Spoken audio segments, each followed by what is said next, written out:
वृक्ष बेनापुरी रचित रेखा चित्र बाल गोविंद भगत धर्म के इस मर्म का उद्घाटन करता है कि धर्म पालन आडंबरों या अनुष्ठानों के निर्वहन में नहीं बल्कि आचरण की पवित्रता और शुद्धता में है। नायक बाल गोविंद भगत गृहस्थ है, उसकी वेशभूषा साधुओं जैसी नहीं है, लेकिन उनकी दिनचर्या और निर्णय मनुष्य की सच्ची और सही परिभाषा रचने में सहायक है। इस पाठ के माध्यम से आप एक नई गद्य विधा रेखा चित्र की विशेषताओं के रूप में परिचित होंगे। ठीक है ना। बाल गोविंद भगत जो चैप्टर है बाबू, किसी व्यक्ति का चित्रण है और इस चित्रण में लोगों को यह समझाने का प्रयास किया गया है कि इंसान को आडंबरों को छोड़कर अपने आचरण पर ध्यान देना चाहिए और मन की शुद्धता पर ध्यान देनी चाहिए।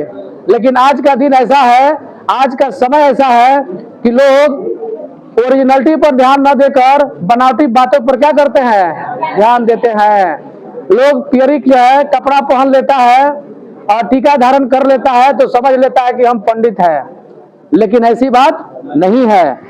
यह चैप्टर एक रेखा चित्र है, एक इंसान के माध्यम से एक गृहस्थ व्यक्ति को, एक आम इंसान को कैसे रहना जो है चाहिए, इसका चित्रण इस चैप्टर में दिखाया गया है। ठीक है जी। कहता है कि बाल गोविंद भगत मझौले कद के गोरे चिट्ठे आदमी थे, 60 से ऊपर के ही होंगे। बाल पक गए थे, लंबी दाढ़ी जटाजूट तो नहीं रखते थे, किंतु हमेशा उनका चेहरा सफेद बालों से ही जगमग किए रहता। कपड़े बिल्कुल कम पहनते, कमर में एक लंगोटी मात्र और सिर में कबीर पंथियों की सी कनपटी टोपी। जब जाड़ा आता एक काली कमली ऊपर से ओढ़े रहते। मस्तक पर हमेशा चमकता हुआ राम नंदी चंदन जो नाक के एक छोर से ही औरतों के टीके की तरह शुरू होता।